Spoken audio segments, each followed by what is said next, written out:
Alright guys, now that we've got our first half done, we're going to start on the second half here. We're going to be starting on the clutch select valves first. This is kind of a tedious process. These particular valves love to get stuck. So anytime you are doing one of these, one of the most important things in my opinion is pulling the clutch select valves out and making sure they are absolutely free. If they're not, you have a problem.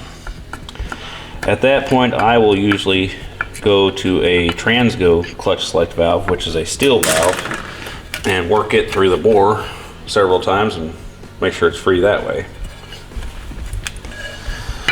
We got ourselves a stuck one. There she goes.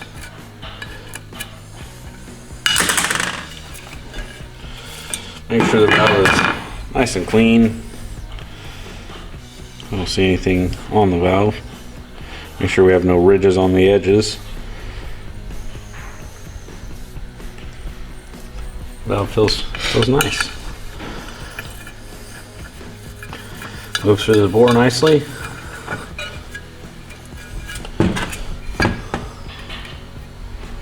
No resistance on it, so we're good to move forward.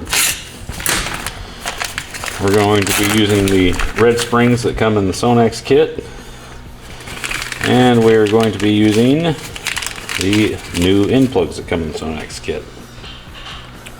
New end plugs on the clutch select valves are a lot like the other shift valves and timing valves that we were playing with earlier. They have an O-ringed end plug. Always like to roll them on the bench, make sure that O-ring is seated nice on these. And we'll stick our new end plug in.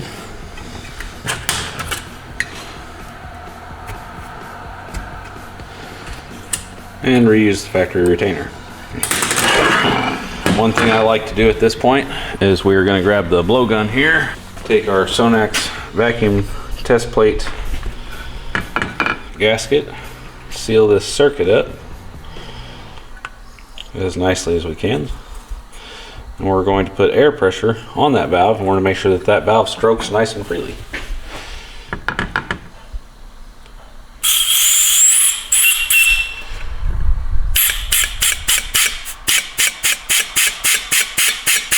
Alright, now we can move on to our next clutch select valve and repeat the process. This particular valve doesn't get stuck nearly as much as the other one. I don't know why that is, but this valve is always a lot freer than the first one.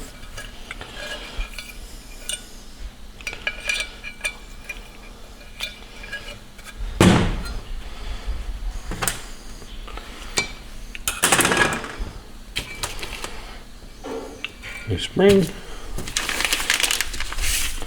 new O-ringed end plug. Wipe my hands off again here. They are getting oily fast. A little bit of the blue gel. Roll it around.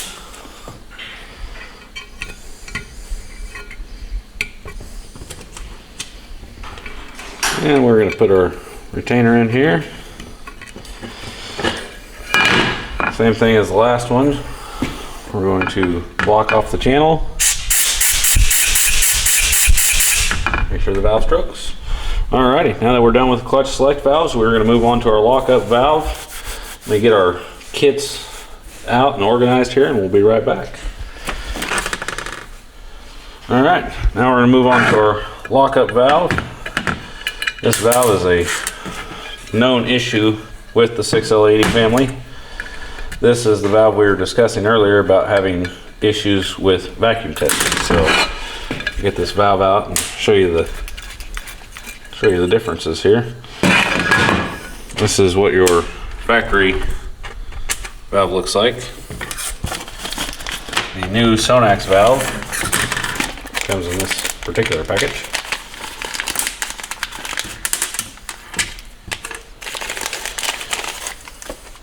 Part of the problem with this valve, what I've been told at least, is that the fluid coming in makes the valve spin inside of the bore. part of the new sonnax valve that we're going to be using. You notice that the shoulder lengths are longer, spools are positioned slightly in different locations than what they are from the factory. But part of this is it has flats on the end, and the new end plug has a locator for the retainer. That keeps that valve from being able to actually spin in the bore and wear the bore down.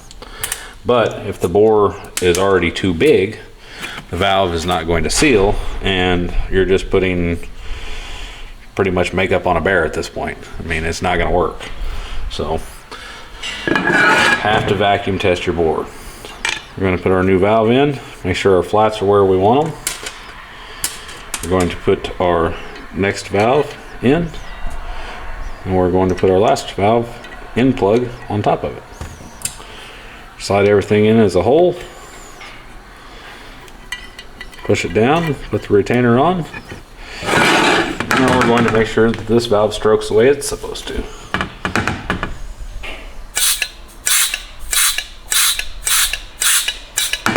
Nice and free. Now, last but not least, we're going to move on to step number 7, the compensator feed regulator valve. I always have a hard time remembering that whole phrase, so I have to look at it. We're going to pull out our retainer, our factory spring. Now we're going to get our compensator valve out. This valve is another one that likes to wear the bore. Not as critical as the lockup valve, in my opinion, as far as the bore wear, but it does occasionally happen. We're going to put our new sonnax valve in. The cutouts go towards the inboard side. The hollow end of the valve goes towards the outboard end.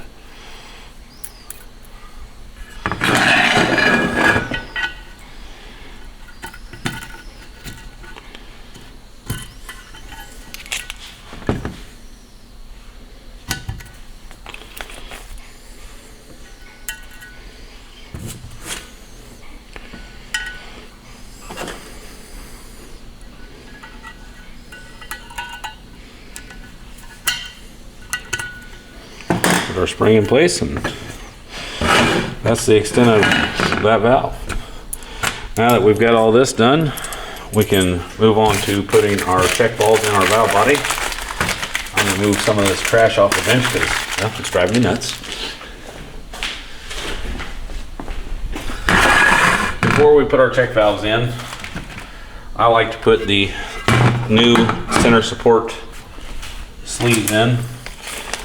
These little steel guys right here, they come in part of the sonnax kit. What these do is these help prevent the center support case seal that goes in between the valve body and the case. Helps prevent it from being able to walk side to side or coming off of the center support, creating a leak in the lower reverse clutch or the 2/6 clutch. So we're going to get these guys driven in real quick. Some guys do this after the valve body is completely assembled. I prefer to do it when the valve body is in half.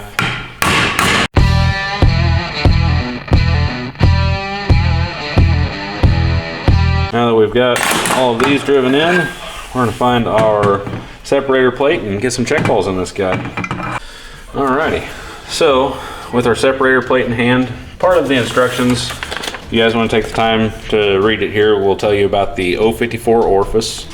That orifice we're looking for is at this location. Well, if I'm looking at that correctly. Yep, it's at that location. I don't know why my eyes were lying to me from here to there, but here nor there. So that tells us that this particular valve body takes all 8 check balls.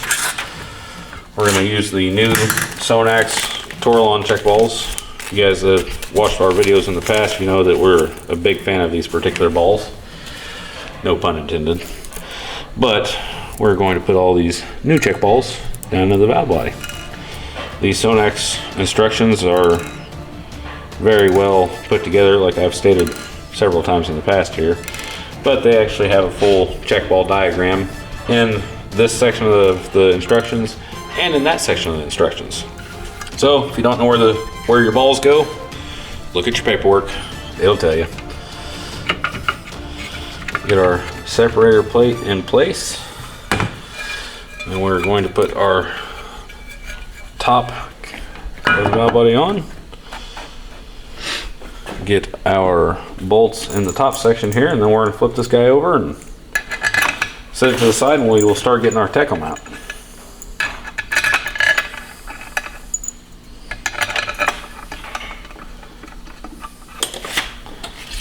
This is not an area to use an impact. For you guys that are gorillas, get a smaller speed handle. These bolts will end up being torqued at 80 inch-pounds. There's a lot of different discussion on what torque these need to be set to. I torque mine to 80 inch-pounds. If you guys want to do a different number, fine by me. Do whatever the hell you want to do. That's your valve body. But we're going to set this to the side, get our Tecum out, and see if we can't get it ready to put together. Alrighty, now we're going to do the Tecum. Some people believe in putting a new Tecum on every time. I don't always put a new Tecum on. Part of the reason for that is that I don't feel that the Tecums are always bad. The solenoids on this particular unit didn't have any fault codes. Everything was working the way it was supposed to as far as the electronics are concerned. But these pressure switches are known for blowing out and causing another leak.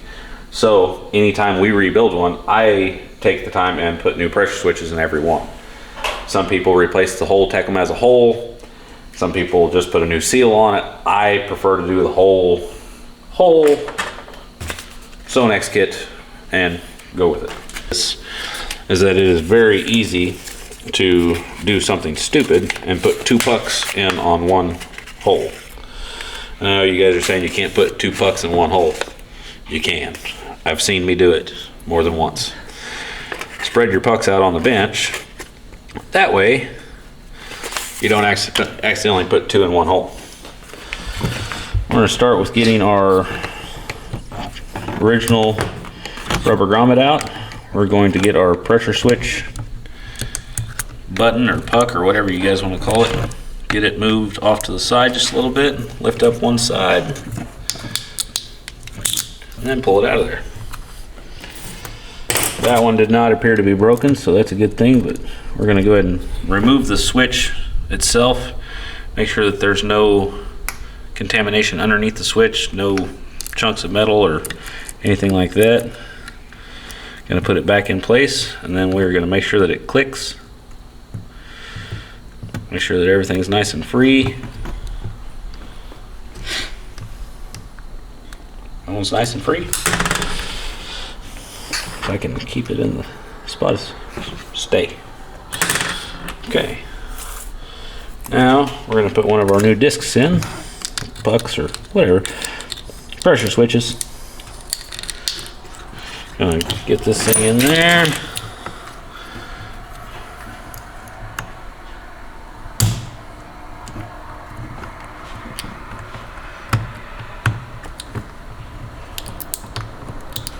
Goal is to not damage it whenever you're installing it. Make sure it's centered. Now we're going to use the sonnax tool to get the button installed. The new top out seal.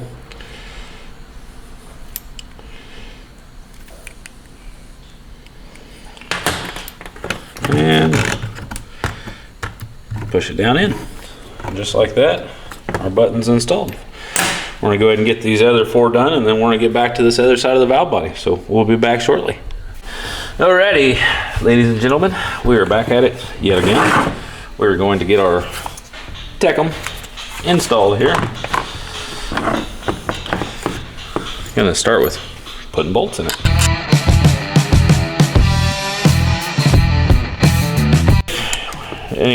Anybody wants to get really crazy technical here, we have similar length bolts here and here and here, but on the back side we have a bunch of short bolts. You can accidentally put the short bolts in this location and put the long bolts in the back, and that will cause a problem. So I like to lay my bolts on a clean rag after I've cleaned all of my bolts. Just like that. Just like that. And then work from there. So there's all of our bolts installed. Now, we're going to tighten some of these down.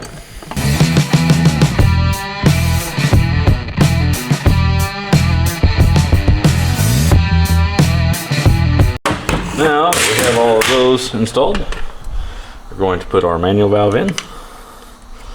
It only fits in one way. Cannot put it in backwards. You could try. It don't fit. Just to show you here, it'll hit like that. That's no good. It's gonna be turned this way, like so. Has to be in this way. Otherwise, your manual valve, well, it doesn't manual. Locate our parental switch into our manual valve. Put our 2 tins in.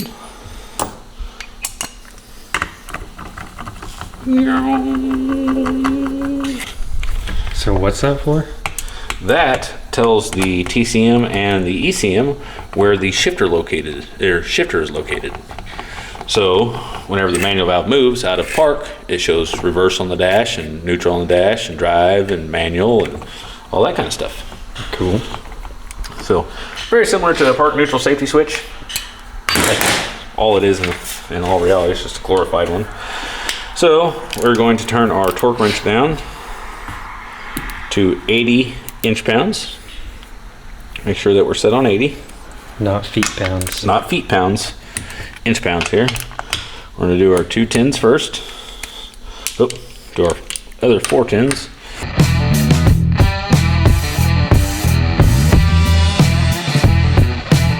Here, I like to go back over all of my valve body bolts at least 3 times just to make sure that we didn't miss anything, didn't skip anything, didn't lose track of anything. So, and that's that side. Now we'll flip it over and see if we can do the other side. Alrighty, now we've got our valve body flipped over. We're gonna put all our 7s in.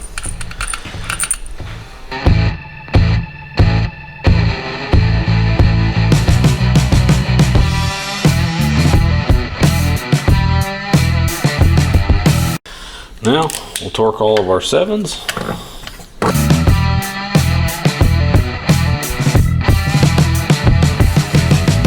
Now that we've got all those torqued down, we're gonna get our speed sensors installed.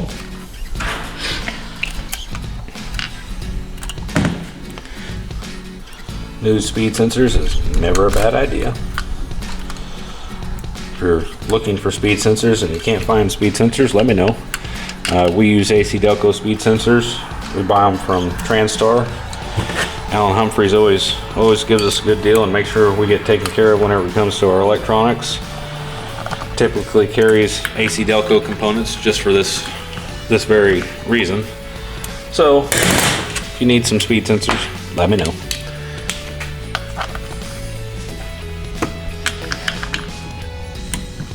All right, now this valve body is ready for the final step. We're gonna get our seals put in it.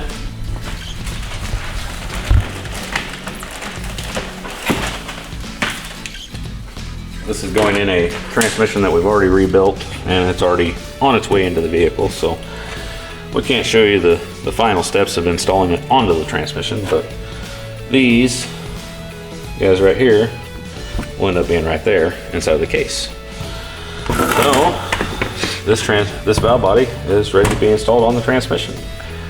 Thank you guys for taking your time to watch our videos this evening. We really appreciate everybody liking and subscribing, all that fun, wonderful stuff. So don't forget to hit the subscribe button, and we'll see you guys on the next one.